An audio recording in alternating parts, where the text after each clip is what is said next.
I am writing to remind you, dear friends, that we should love one another.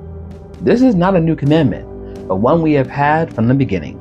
Love means doing what God has commanded us, and He has commanded us to love one another, just as you have heard from the beginning.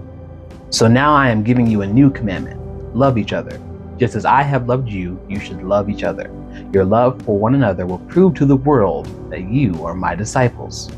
Jesus replied, you must love the Lord your God with all your heart, all your soul, and all your mind.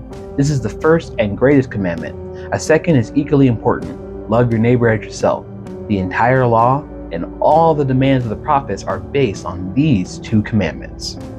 One of my favorite conversations about what the cross signifies is how it goes up and down and left to right to signify our connection to God and also our connection to each other.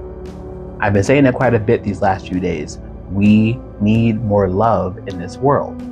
We cannot accurately show who God is if we are constantly in a state of bickering and anger and malice against one another. How can you say you love God, who you have not seen, if you cannot say that you love your brother, who you have seen?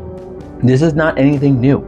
This is the commandment we have had since the beginning, to show love to one another. And we cannot show love to one another if we are choosing to cuss at each other, to tell each other we don't belong, to tell each other that we are the worst thing that's ever walked this earth because of whatever sin is incorporated into our lives, acting as if God chooses to have a judgment scale on what sins are worse than others, yet He says that all sin leads to death.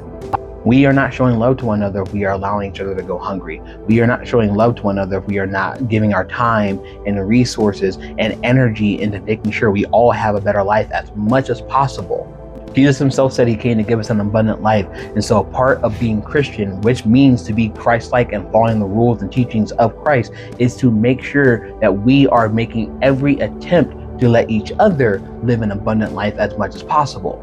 Love is not lip service. Love is an action word. Just like Paul would say that if we don't have love but we're doing all these things, then we're just basically loud instruments and just making a bunch of noise. The reverse is also true. We cannot say that we have love if we are not doing things out of love. The good news today is, though, it's never too late to start showing love to your fellow brothers and sisters. It's never too late to get out there and exemplify how Christ's love has changed you. Again, look at the cross. The closer we are to God, the more we show that love to each other.